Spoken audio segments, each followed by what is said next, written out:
موظف الكنترول روم بيقول ان سيستم الحريق مش شغال بقاله اكتر من شهرين، وانه بلغ السوبرفايزر بالكلام ده، اللي بدوره بلغ السكرتيره الشخصيه ليك.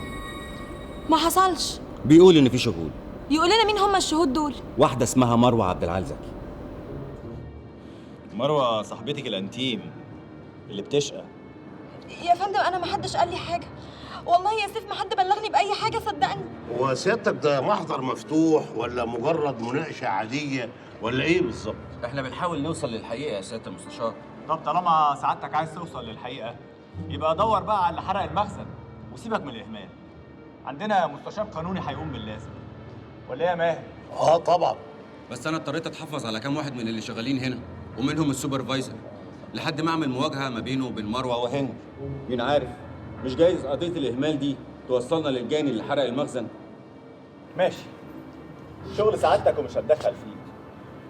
بس انا برضو عايز سعادتك تعرف حاجه مهمه قوي. دي شركه انترناشونال، ده لا هو فرن ولا كشك سجاير. يعني الراجل بتاع المخزن ده اللي انا ما اعرفش اسمه وامه ايه، ما ينفعش كده يجي من نفسه يقول لك انا بلغت السكرتيره. لا، دي ليها اداره، والاداره دي ليها بادجت. فمش كل بقى لما مقشه تتكسر ولا جردل يتسرق يقول لك انا بلغت السكرتيره ولا بلغت المدير. بس سيادتك منفعل كده ليه؟ علشان التحقيق ماشي في سكه تانية خالص غير اللي المفروض يمشي فيها. انت مش لسه قايل حالا شغلك ومش هتدخل فيه؟ الباشمهندس مقصود سعادتك احنا اوريدي فعلا بنحقق في المخالفات الاداريه اللي عندنا، وان شاء الله نتيجه التحقيق هتبقى قدام سعادتك وفي اقرب وقت. قول لي يا باشمهندس، انت بتتهم حد معين بحرق المخزن؟ ساكت ليه؟ عشان سؤال صعب. فكر فيه براحتك، وبكره الساعه 2 الظهر هستناك في مكتبي نشرب القهوه مع بعض ونكمل التحقيق.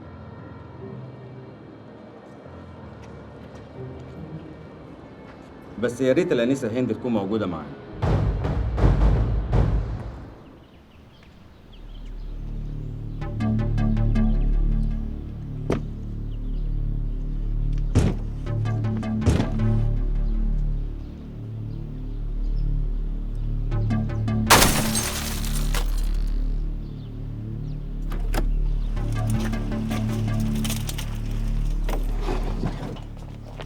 تعالى هنا. الله الله، ايه اللي هببته ده؟ انت مجنون ولا ايه؟ يا عم انا مش مجنون، انا متخلف عقليا ودماغي هبه مني، ومش همشي من هنا غير لما اطلع لها، يا اما تنزل لي. بقول لك مش موجوده، انت ايه؟ ما بتفهمش؟ انت كذاب، هي فوق مدياكوا اوامر تمنعوني. والله العظيم مش فوق. امال دي واقفه هنا بتعمل ايه؟ بتتشمس؟ خليها تنزل بدل ما قسما بالله اولع لها في العربيه بهدومها. بقول لك انت هبل مجنون. انت بتتكلم عن مين؟ موظفه هبق؟ ده موظفه تبع الرئيس الكبير. يا عم الرئيس الكبير ولا الرئيس الصغير، انا ما بيهمنيش حد، ما بخافش غير منه. اطلع خليها تنزل. مش قلنا لك مشيت ومشيت مع الباشمهندس سيف في عربيته وباين عليها كده مش راجعه تاني. بقول لك ايه، طرقنا كده وامشي من هنا. انا مش هتحرك من هنا غير لما تنزل. لا تمشي يا عم اوعى ايدك. يلا. يا ستي والله مصدقك، حتى لو ده حصل فمش مسؤوليتي. لا بليز ما تقوليش كده، على فكره مفيش حاجه من دي حصلت، ما حدش بلغني بحاجه والله. خلاص بقى يا هند، المهم هتعملي ايه مع اخوك المجنون ده؟ ولا حاجه، مش هرجع البيت. وبعدين؟ هقعد في اي اوتيل كام يوم الامور تهدى شويه لغايه ما اشوف شقه مناسبه. تفتكري هو ده الحل؟ امال ايه الحل يعني يا سيف؟ ارجع البيت عشان اتضرب واتهان واتحبس تاني يعني، ولا اعمل ايه؟ طب ما هو مش هيسيبك. ما عشان كده هقعد في اوتيل، هيكون سيفتي اكتر. ما هو عارف مكان شغلك، مش ده الحل. بقول لك ايه، ما تقعديني معاه. اقعدك مع مين؟ انت هتصغر نفسك ولا تهين نفسك مع واحد زي ده؟ كفايه اللي انت فيه، انا اعرف احل مشاكلي لوحدي. اهلا، ازيك يا هند؟ ازي حضرتك يا دكتور؟ ايه ده، انت خارجه ولا ايه؟ عندي اجتماع مهم في الجمعيه. على فكره اختك قاعده في الاوضه فوق من الصبح لوحديها، ابقى اطلع ابص عليها، اصلها منزعجه قوي من اللي حصل امبارح. وانت كمان عندك ميعاد مهم قوي بالليل، لازم تستريح شويه. ماما، الاسيستنت بتاعتي في البيت. حاضر.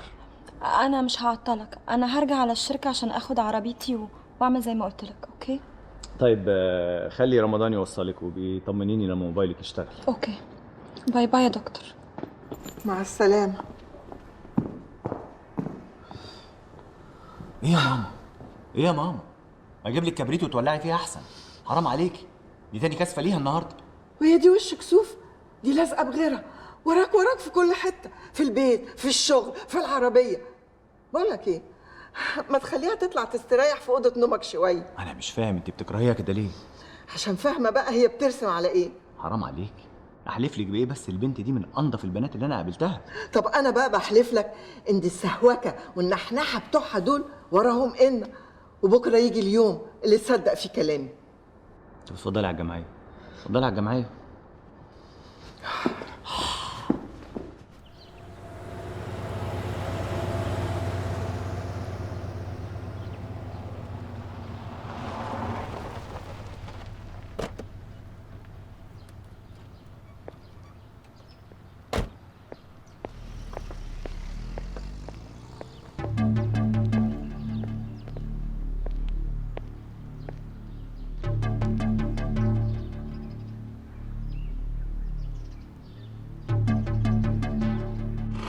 ده انت ربنا بيحبك انك ما كنتيش موجوده، والحمد لله ان سيف كمان ما كانش هنا، ولا كانت بقت فضيحه بجلاجل.